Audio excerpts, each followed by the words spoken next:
दोस्तों नमस्कार, जय हिंद, वंदे मातरम। आप सभी का स्वागत है आपके अपने चैनल गोल्डन पाठशाला में। दोस्तों इस वीडियो में राष्ट्रीय means cum merit scholarship exam Hindi में बात करें तो राष्ट्रीय आय एवं योग्यता आधारित छात्रवृत्ति परीक्षा 2023-24 के लिए गणित का पेपर हल करेंगे। दोस्तों इस वीडियो में पूछे गए सभी प्रश्न आपकी परीक्षा की दृष्टि से काफ़ी इंपॉर्टेंट हैं, तो आप सभी लोग वीडियो को लास्ट तक बिना स्किप किए हुए जरूर देखिएगा। आइए शुरू करते हैं वीडियो को, और एक बार दोस्तों के साथ वीडियो को शेयर कर दीजिए और क्लियर करें कि आवाज़ कैसी आ रही है। उसके बाद क्लास को स्टार्ट करते हैं। तो आइए देखते हैं। सबसे पहले जो है 71 नंबर प्रश्न बच्चों को पूछा गया, और आप सभी लोग अपना कॉपी और पेन लेकर बैठें ताकि कैलकुलेशन करने में आपको टाइम ना लगे और आप फटाफट कमेंट करते चलेंगे। तो 71 नंबर क्वेश्चन जो है, दो ऋणात्मक संख्याओं का गुणनफल होता है, हमेशा धनात्मक होगा, हमेशा ऋणात्मक होगा, या फिर ऋणात्मक या धनात्मक, या फिर डी ऑप्शन है शून्य। तो राइट आंसर बच्चों इसका हो जाएगा, दो ऋणात्मक संख्याओं का गुणनफल हमेशा धनात्मक होता है। ए ऑप्शन आपका सही जवाब हो जाएगा। आप सभी लोग एक बार वीडियो को शेयर कर दें, सभी लोग बहुत अच्छा कर रहे हैं। तो इसका बच्चों बिल्कुल राइट आंसर आपका हो जाएगा ए ऑप्शन। कैसे होगा, मान लो दो धनात्मक संख्या ऋणात्मक संख्या है, जैसे मान लो एक 5 है और दूसरी आपकी -3 है। तो -3 और -5 ये जब गुणा करेंगे तो प्लस का 15 हो जाएगा, प्लस का 5 तियाँ 15। तो ऐसे मतलब कोई भी दो ऋणात्मक संख्याएं अगर होंगी तो उनका जो गुणनफल होगा वो धनात्मक होगा। नेक्स्ट क्वेश्चन की बात करते हैं, 72 नंबर है। एक वृत्ताकार पाइप की त्रिज्या 10 सेंटीमीटर है। पाइप के चारों ओर एक बार लपेटने के लिए टेप की लंबाई कितनी होनी चाहिए, बताइए। पाई का मान 3.14 रखना है। तो आप सभी लोगों को पर्याप्त टाइम दिया जा रहा है। आप सभी लोग कमेंट सेक्शन में आंसर लिखें क्या होगा। ऑप्शन है आपके पास 62.8 सेंटीमीटर, बी ऑप्शन है 314 सेंटीमीटर, सी ऑप्शन है 62.8 वर्ग सेंटीमीटर, और डी ऑप्शन है 314 वर्ग सेंटीमीटर। तो राइट आंसर क्या होगा, आप सभी लोग जल्दी से कमेंट करें।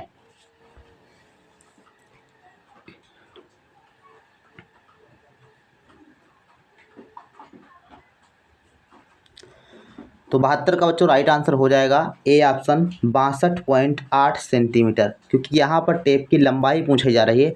तो कैसे इसको हल करेंगे, देखो एक है कह रहा है कि वृत्ताकार पाइप है, तो ये वृत्ताकार पाइप हो गया और इस पर टेप जो है आपको लपेटना है। तो टेप लपेटने का मतलब ये आसपास इसके टेप लपेटेंगे।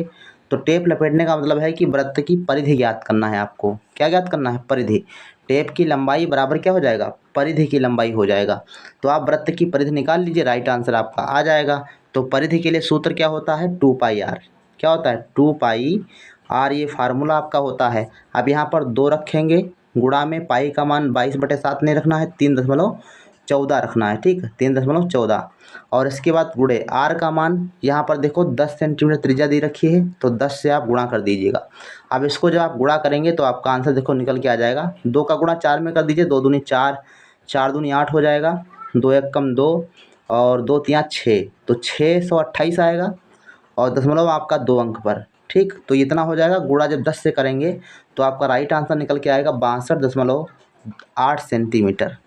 आशा है कि ये सवाल आपके समझ में आया होगा। नेक्स्ट क्वेश्चन की बात करते हैं। 73 नंबर बच्चों को क्वेश्चन पूछा गया था कि x का मान ज्ञात कीजिए। अब यहाँ पर एक त्रिभुज बना हुआ है और कह रहा है कि तीनों कोण x x x हैं। तो तीनों कोण जब समान है तब आपको कैसे ज्ञात करना है। आप सभी लोग पहले इसको हल करिए, कमेंट करिए, उसके बाद मैं आपको बताता हूँ। ए आंसर है 20 डिग्री, बी ऑप्शन है 60 डिग्री, सी ऑप्शन है 90 डिग्री, और डी ऑप्शन है 180 डिग्री। तो सबसे पहले आप ध्यान रखेंगे कि जो त्रिभुज के तीनों कोणों का योगफल होता है वो होता है आपका 180 अंश। त्रिभुज के तीनों कोणों का योगफल कितना होता है, 180 अंश। अब इसमें तीनों कोण समान दे रखा है, तो आप तीनों को जोड़ लीजिए, x प्लस x बराबर कितना हो जाएगा, 180 के हो जाएगा। तो तीनों को जोड़ देंगे तो हो जाएगा 3x। अब 3x बराबर हो जाएगा 180। तो x का मान ज्ञात करने के लिए क्या करेंगे, x के बराबर में 3 को ले आएंगे दूसरी तरफ, तो ये आ जाएगा 180 के भाग में। तो 180 और बट्टे में 3, तो 3 छक 18। इसका मतलब क्या हुआ, 60 अंश आपका बिल्कुल राइट आंसर हो जाएगा। ये ध्यान रखिएगा, जब तीनों कोण बराबर हों तो वैसे ही आप बिना देखे आंख मूंद के लिख दीजिए। अगर तीनों त्रिभुज के कोण बराबर हैं तो 60 अंश आएगा, बी आंसर आपका सही जवाब हो जाएगा। ठीक, नेक्स्ट क्वेश्चन की बात करते हैं। 74 नंबर प्रश्न है, एक समबाहुभुज की भुजाओं की संख्या ज्ञात कीजिए जिसके प्रत्येक बाह्यकोण का मान 45 अंश है। तो बाह्य कोण का मान दिया गया है 45 अंश, तो आपको भुजाओं की संख्या ज्ञात करना है। यह प्रश्न आपके लिए बहुत इंपॉर्टेंट है, एक प्रश्न आपका यहाँ से ज़रूर मिलेगा।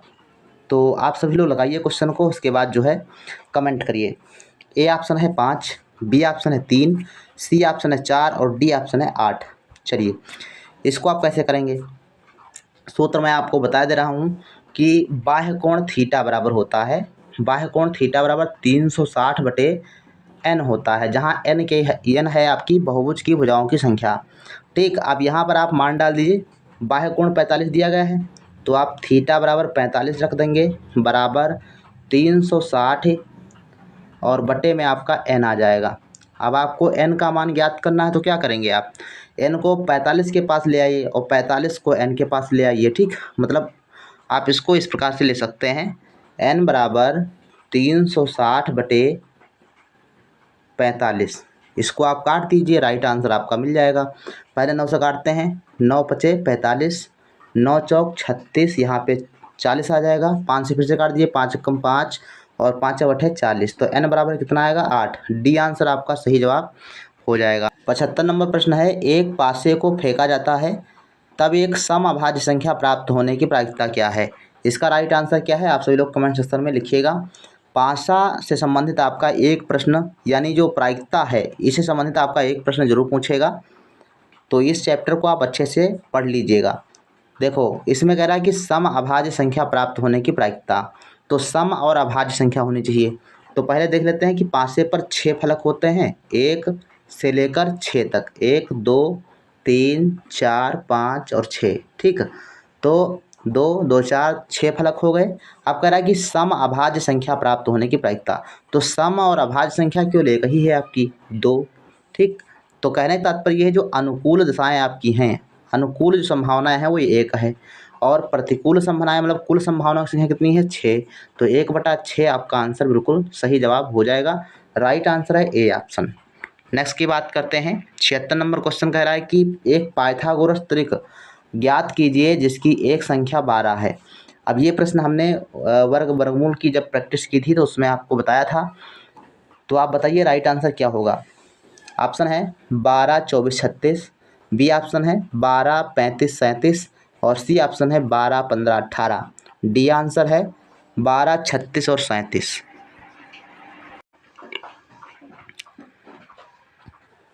तो इसका जो सही जवाब हो जाएगा बी ऑप्शन 12 35 और 37। तो आप इसको कैसे हल करेंगे, देखो पहला अंक दिया गया है 12, तो ये संख्या कैसी है, सम संख्या है, और सम संख्या जब पहली हो आपको तो ध्यान रखना है, पाइथागोरस त्रिक ज्ञात करने के लिए सूत्र होता है 2m, पहला वाला अंक होगा, दूसरा वाला m² -1 होगा और तीसरा वाला m² +1 होगा। ठीक, तो आप इसको ध्यान रखिएगा और इसी से आप जो है बना लेंगे। तो 2m बराबर पहला वाला अंक, यहाँ पर देखो 2m दिया गया है, तो 2m से आपको m का मान निकालना है, तो 2m बराबर आपका हो जाएगा कितना 12, तो m बराबर कितना हो जाएगा आपका 6, यानी 2 से कट जाएगा, 2 1 कम 2, 2 6 12, तो m बराबर 6 आएगा। अब उस हिसाब से आप निकालिएगा, तो पहला वाला अंक तो दे रखा है, दूसरा वाला m² -1, तो m का स्क्वायर करेंगे हम 6 छाक 36 और -1 करेंगे तो 35 आएगा। ठीक, और जब इसमें निकालेंगे तो 6 छाक 36 और +1 करेंगे तो 37 हो जाएगा। तो राइट आंसर बी ऑप्शन आपका हो जाएगा। आशा है कि ये सवाल आपके समझ में आया होगा। नेक्स्ट क्वेश्चन है 77 नंबर, और ये कहता है बच्चों संख्या 242 के घन के इकाई का अंक ज्ञात कीजिए। तो घन का इकाई अंक ज्ञात करना है, संख्या है 242 आपके पास। अब 242 का आप घन तो कर नहीं पाएंगे, तो क्या करेंगे, चलिए राइट आंसर करिए क्या होगा। ऑप्शन है आपके पास 2 4 6 और 8। तो इसके लिए आप सभी लोग कमेंट करें राइट आंसर क्या होगा। तो इसमें आप ध्यान रखिएगा, सबसे पहले आपको ये ध्यान रखना है, जब घन पूछे या आपकी घात लगी हो, चाहे जितनी बड़ी घात लगी हो, मान लो आपका 4 5 6 कोई भी संख्या मतलब जो घात लगी हो, तो क्या करेंगे, लास्ट में जो इकाई का अंक आता है इसका घन करेंगे, इसका घन करेंगे या वर्ग करेंगे, आपको इकाई अंक पता चल जाएगा। तो 2 की पावर 3 इसका अगर घन कर दें, मतलब 2 का घन कर दें, तो आपका आएगा 2 दूनी 4 दूनी 8। तो यही आपका आंसर बिल्कुल सही जवाब हो जाएगा। D answer is the right answer. 242 के घन में इकाई का अंक 8 आएगा। नेक्स्ट है 78 नंबर प्रश्न। सोहन ने एक पुराना रेफ्रिजरेटर 2500 रुपये में खरीदा। उसने 500 रुपये उसकी मरम्मत पर खर्च किए और 3300 रुपये में बेच दिया। उसका लाभ प्रतिशत में ज्ञात कीजिए। तो ये क्वेश्चन बच्चों बहुत ही अच्छा है और इस प्रकार से आपका प्रश्न जरूर पूछा जाएगा। आप सभी लोग पर्याप्त समय लेकर हल कीजिए और कमेंट सेक्शन में आंसर लिखिए। ऑप्शन आपके पास 50%, बी ऑप्शन है 20%, सी ऑप्शन है 10% और डी ऑप्शन है 30%। राइट आंसर क्या होगा कमेंट सेक्शन में आप लोग जल्दी जल्दी छाप दीजिए। चलिए देखते हैं। सबसे पहले आप इसको ध्यान रखेंगे, जो आपका रेफ्रिजरेटर का क्रय मूल्य है उसको निकालेंगे। तो ख़रीदा है इन्होंने पुराना, कितने में ख़रीदा है? 2500 रुपये में ख़रीदा है, ठीक है। और इसमें मरम्मत करवाई, तो मरम्मत में रुपए लगे 500 रुपये, मतलब उसको बनवाया तो 500 रुपये ये लगे। तो कुल मिला के जोड़ अगर देंगे तो ये आपका हो जाएगा 3000 रुपये। कुल जो क्रय मूल्य आपका रहेगा 3000 रुपये रहेगा। लेकिन उन्होंने कहा कि 3300 रुपये में उनको बेच दिया, तो लाभ कितना हुआ? 3000 रुपये कुल खर्चा आया, तो जब 3300 रुपये में बेचा तो उनको लाभ हुआ 300 रुपये का। लाभ कितने का हुआ? 300 रुपये का हुआ। अब 300 रुपये लाभ हुआ है 3000 रुपये पर। तो अब लाभ प्रतिशत में आपको बताना है। तो प्रतिशत लाभ बराबर सूत्र क्या होता है? लाभ गुणे 100 और बटे क्रय मूल्य, ठीक ये होता है। तो इसमें आप हल करके मान इसको ज्ञात कर लीजिए। तो हो जाएगा आपका 300 गुणे 100 और बटे में आपका 3000 रुपये, ठीक ये आपका क्रय मूल्य है। काट देंगे, ये 3 जीरो कट गए, ऊपर के भी 3 जीरो साफ कर दीजिए। 3 एक कम 3 और 3 दहम 30। तो राइट आंसर आपका हो जाएगा 10%, सी ऑप्शन आपका बिल्कुल सही जवाब हो जाएगा। 79 नंबर क्वेश्चन कहता है कि यदि 3 अंकों की संख्या 24x 9 से विभाज्य है तो x का मान क्या होगा? बहुत इंपॉर्टेंट क्वेश्चन है बच्चों। आपको यहाँ पर विभाज्यता के नियम याद करने की ज़रूरत है। तो 9 का जो विभाज्यता का नियम है वो कहता है कि यदि अंकों का योग 9 से विभाज्य है तो संख्या 9 से विभाज्य होगी। तो अब यहाँ देखेंगे 24 और इंटू x है, तो इनके अंकों का अगर योग करेंगे तो 9 आना चाहिए, ठीक। तो 4 और 2 6 तो हो गया। 6 में कितना जोड़ दें? 3 जोड़ दीजिए, तो x का मान कितना आएगा? 3 आएगा। तो ये 6 3 9 हो जाएगा और 9 जो है आपका विभाजित हो जाएगा 9 से। तो राइट आंसर आपका हो जाएगा आपका बी ऑप्शन, 3 बिल्कुल राइट आंसर हो जाएगा। नेक्स्ट क्वेश्चन है 80 नंबर। ये कहता है कि दिए हुए पदों में सार्वगुणनखंड ज्ञात कीजिए। सार्वगुणनखंड मतलब जो तीनों में कॉमन हो, ठीक। अब कॉमन ज्ञात करने के लिए सबसे छोटी घात कॉमन होती है, चर पद की सबसे छोटी घात कॉमन होती है और अंकों में आप कॉमन ले लेते हैं। तो 8 में देखो 8 यहाँ पर है, 12 है और 20 है। तो इसमें क्या कॉमन है? 8 तो कॉमन मिलेगा नहीं, लेकिन 4 कॉमन मिल सकता है।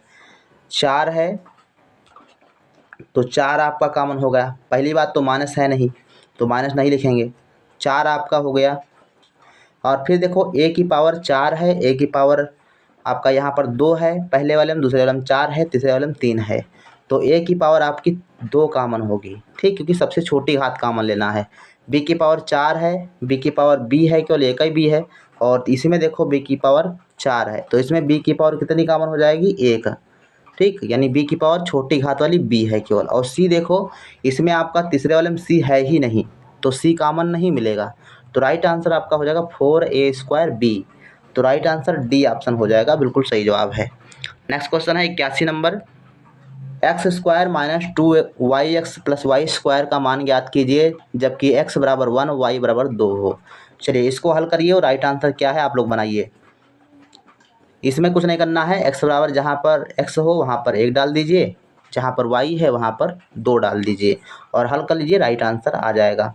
देखते हैं, देखो x है आपका और x की जगह पर 1 रखना है, तो 1 का स्क्वायर हो गया, ठीक, -2 और इसके बाद है y का मान 2 और गुणे फिर आपका x, तो x का मान 1 और फिर +y², तो +y² है तो 2 का स्क्वायर कर देंगे।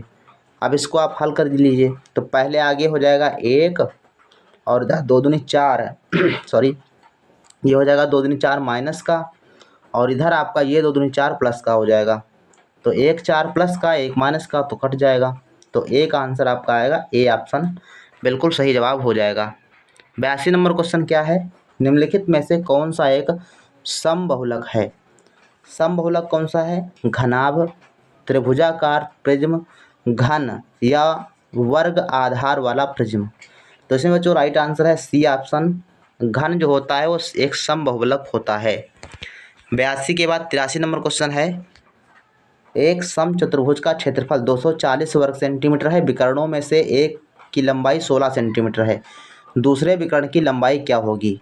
वेरी इंपॉर्टेंट क्वेश्चन है। यदि आपको समचतुर्भुज का क्षेत्रफल आता है तो आप इसको कर ले जाएंगे। चलिए, आप सभी लोगों के लिए पर्याप्त समय है, हल कीजिए। राइट आंसर क्या होगा? ऑप्शन है 16 सेंटीमीटर, 32 सेंटीमीटर, 30 सेंटीमीटर या फिर 8 सेंटीमीटर। सूत्र मैं आपको बता दे रहा हूँ। सूत्र होता है क्षेत्रफल यानी समलंब का क्षेत्रफल बराबर 1/2 d1 इंटू d2। ये आपका सूत्र होता है। इसमें डाल करके आप हल कर लीजिए। तो क्षेत्रफल की जगह पर 240 लिख दीजिए। लिख देते हैं 240 बराबर 1/2 d1 का मान 16 दिया गया है, ठीक, और गुणे d2 हमको ज्ञात करना है। तो अब क्या करेंगे, 2 से काट दीजिए, 2 × 2 और 2 × 16, यहाँ पे 8 आया तो 8 d2 बचा। तो 240 बराबर 8 d2, ये बचा 240 बराबर 8 d2, ठीक। इसको हल करेंगे तो 8 इसके नीचे आ जाएगा, तो कट जाएगा, भाग हो जाएगा। तो 8 × 8, 8 × 24 और आपका है 0। तो d2 बराबर मतलब दूसरा जो विकर्ण है आपका, राइट आंसर आपका आ जाएगा 30 सेंटीमीटर, ठीक। तो सी ऑप्शन आपका सही जवाब हो जाएगा। 84 नंबर प्रश्न है। यदि 15 श्रमिक किसी दीवार को 48 घंटे में निर्मित कर सकते हैं तो इसी कार्य को 30 घंटे में पूरा करने के लिए कितने श्रमिकों की आवश्यकता होगी? प्यारे बच्चों, यहाँ से आपका एक प्रश्न जरूर पूछा जाएगा। आप इसको ध्यान से प्रश्न को हल करने का प्रयास करेंगे। तो आइए देखते हैं किस प्रकार से आप इसको हल करेंगे। आप सभी के लिए ऑप्शन है 15, बी ऑप्शन है 30, सी ऑप्शन है 20 और डी ऑप्शन है 24।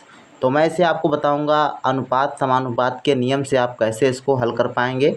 तो 15 श्रमिक हैं 48 घंटे में निर्मित करते हैं, तो 15 इधर आपका हो जाएगा श्रमिक, इधर आपके घंटे। तो 15 श्रमिक 48 घंटे में पूरा करते हैं काम। अब आपको श्रमिकों की संख्या ज्ञात करनी है, तो श्रमिक किसी नीचे मान लेते हैं कि x श्रमिक होंगे। अब इनको 30 घंटे में काम पूरा करवाना है, तो कितने श्रमिक होंगे? तो जायज़ सी बात है, 15 श्रमिक हैं तो 48 घंटे लगते हैं, तो ज़्यादा श्रमिकों की संख्या होगी तभी तो 30 घंटे में काम कर पाएंगे। तो जिधर आपको लगता है कि संख्या ज़्यादा होगी तो तीर का निशान उधर को लगाएंगे। तो हम 15 उधर जो है इधर देखेंगे तो 15 जो है छोटे हो जाएंगे और x का मान बड़ा आएगा 15 से, तो तीर का निशान नीचे की तरफ। अब इसमें देखो 48 ज़्यादा है 30 से, तो तीर का निशान ऊपर की तरफ। अब कुछ नहीं करना है, जिधर आपका तीर का निशान हो, ये तीर का निशान है तो ये पूँछ वाला पहले ऊपर रख लेंगे 15 और बटे तीर के निशान वाला नीचे लिख देंगे x, बराबर में कर देंगे। इसी प्रकार से इधर पूँछ वाला जो अंक है वो ऊपर लिख देंगे और तीर के नोक वाला निशान नीचे लिख देंगे 48। अब आप इसको हल कर लीजिए, आंसर आपका आ जाएगा। तो आइए देखते हैं किस प्रकार से इसको हल कर लेते हैं।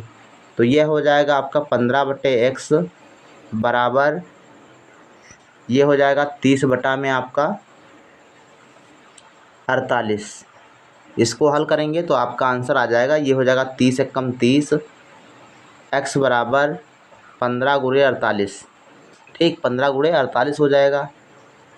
अब इसको जब आप हल करेंगे तो आपका x बराबर आ जाएगा 15 × 48 बटे 30। इसको हल करेंगे तो आंसर आपको मिल जाएगा 15 × 15, 15 दूना 30 और 2 × 2, 24 दूना 48। तो राइट आंसर आपका हो जाएगा 24। डी आंसर आपका सही जवाब हो जाएगा। x बराबर अर्थात जो 24 मजदूर हैं वो उसी काम को 30 घंटे में पूरा कर देंगे। इसके बाद है नेक्स्ट क्वेश्चन 85 नंबर। ये देखो प्रश्न दिया गया है, बड़े ब्रैकेट के अंदर है -2 का स्क्वायर और घात ऊपर -5 लगी है, गुणे 5 की पावर 0। इसको आप किस प्रकार से सॉल्व करेंगे? सबसे पहले देखो यहाँ पर घात 0 लगी है 5 की, तो इसका मान 1 होगा। सिंपल सी बात है। और अंदर इसको हल करते हैं तो सबसे पहले देखेंगे 2 की पावर -2 की पावर 2 है, तो इसका जो मान होगा माइनस का 2 गुणे माइनस का 2, है ना। स्क्वायर का मतलब क्या हुआ, 2 बार गुणा के रूप में लिख देते हैं, तो ये हो जाएगा प्लस का 4, तो 4 की पावर आपका आ जाएगा माइनस के 5, 4 की पावर माइनस के 5 और गुणे में आपका 1 हो जाएगा। 5 की पावर 0 का मान कितना हो जाएगा, 1 हो जाएगा। अब इसको आप हल करेंगे 4 की पावर -5, माइनस की घात है तो उल्टा कर लेते हैं तो प्लस की बन जाएगी, यानी 1/4 की पावर 5 ले सकते हो। अब आप इसको हल करेंगे तो 4 को जो है 5 बार गुणा के रूप में लिखेंगे, उसके बाद गुणा करेंगे तो आपका आंसर आएगा C, 1/1024। C answer is the right answer हो जाएगा। नेक्स्ट क्वेश्चन की बात करते हैं। 86 नंबर क्वेश्चन है, बहुत इंपॉर्टेंट क्वेश्चन है। एक प्रश्न आपका यहाँ से इस प्रकार के क्वेश्चन आते हैं। राहुल के पिता की आयु राहुल की आयु की 3 गुनी से 5 वर्ष अधिक है। कह रहा है कि जो राहुल की आयु है, राहुल के जो पिता की आयु है वो राहुल की आयु की 3 गुनी से 5 अधिक है। राहुल के पिता की आयु 44 वर्ष है, तब राहुल की आयु कितनी होगी। तो राहुल की आयु मान लेते हैं कि x है, तो उसके पिता की आयु क्या हो जाएगी, तो कह रहा है कि राहुल की आयु की 3 गुनी, तो इसी आयु की क्या 3 गुनी से 5 अधिक है, से 5 क्या है अधिक है बराबर 44। दिया भी गया है कि 44 वर्ष राहुल के पिता की आयु है।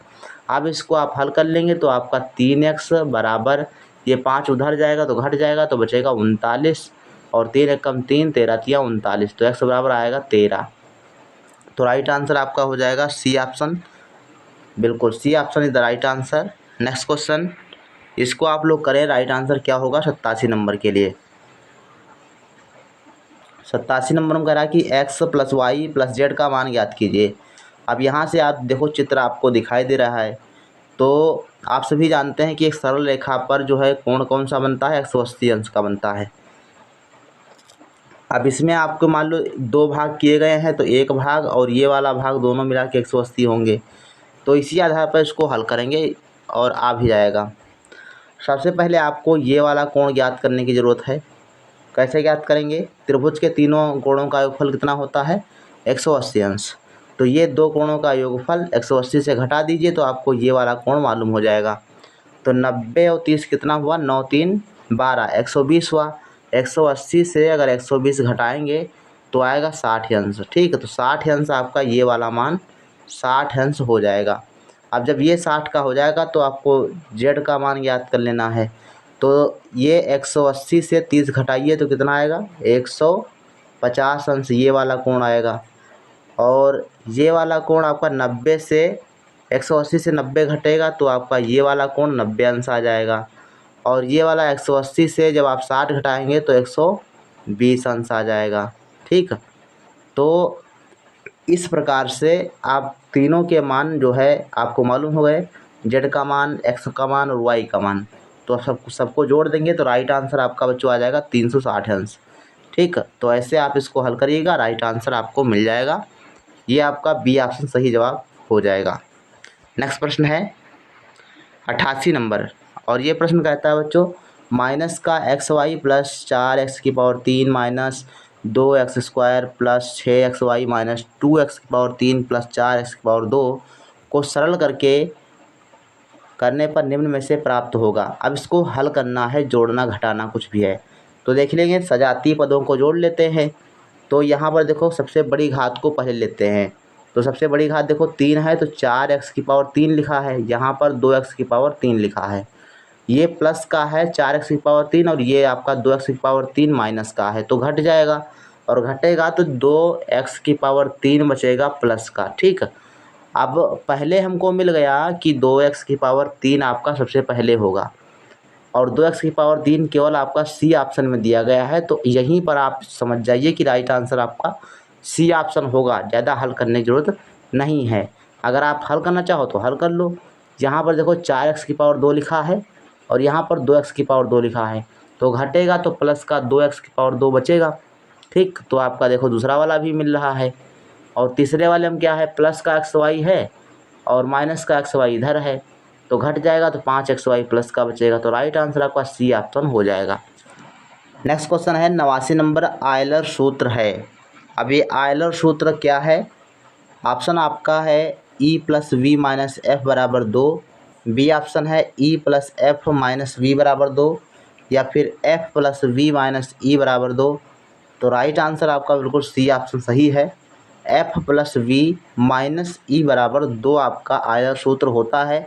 और ये होता क्या, जैसे मान लो घन है, घनाभ है, या फिर और कोई आकृति है जिसमें फलक, कोर और कोने ज्ञात करना होता है। फलक, शीर्ष और कोर जो होती है वो ज्ञात करना हो, उसके लिए सूत्र ये होता है।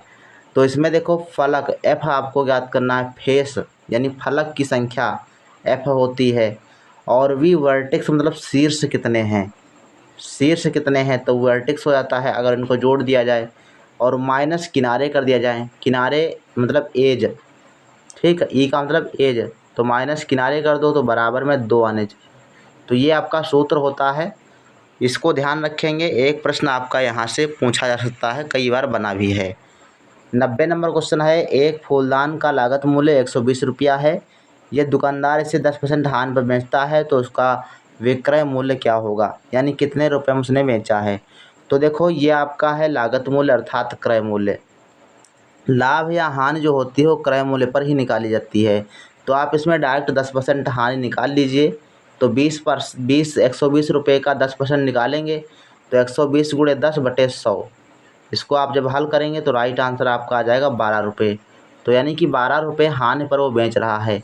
तो 12 रुपये हानि पर बेचेगा तो उसकी जो ख़रीदा गया मूल्य था 120 रुपया था, तो बेचेगा कितने पर, 120 से आप 12 घटा दीजिए तो 108 रुपये आपका आ जाएगा राइट आंसर ए ऑप्शन। इस प्रकार से जो है ये आपके रहे 20 प्रश्न जो गणित से संबंधित थे, और ये प्रश्न आपकी परीक्षा लिए काफ़ी इम्पोर्टेंट हैं। तो आप सभी लोग जो है इसी प्रकार से और वीडियो देखना चाहते हैं तो चैनल पर बने रहें, और आप सभी लोग जो है एक बार अपने दोस्तों के साथ वीडियो को दोबारा शेयर कर दें। मिलते हैं फिर नेक्स्ट वीडियो में, तब तक के लिए धन्यवाद। जय हिंद।